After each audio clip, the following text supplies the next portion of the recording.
तर 14 तारखेला फलटणमध्ये जाणार असल्याचं शरद पवारांनी सांगितलंय। शरद पवारांकडून रामराजे निंबाळकरांच्या पक्षप्रवेशाचे हे संकेत आहेत का असा प्रश्न यामुळे उपस्थित होतोय।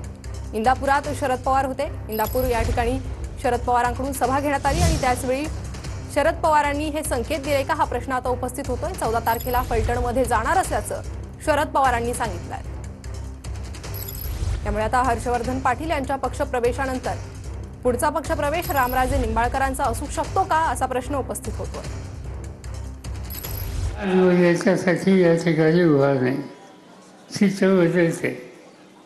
आज हाच कार्यक्रम झाला, निघायच्या वेळेला आणखीन कुठून तरी फोन आला आणि त्यांनी हट्ट केला की इंदापूरला चालू आहे, 14 तारखेला आमच्याकडे आलंच पाहिजे।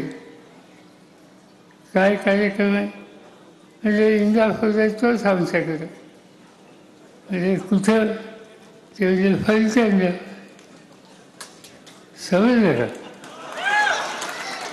ते आता याच्यानंतर फलटण झाल्याच्या नंतर जवळपास 1 महिन्याचे सगळे दिवस रूप झाले।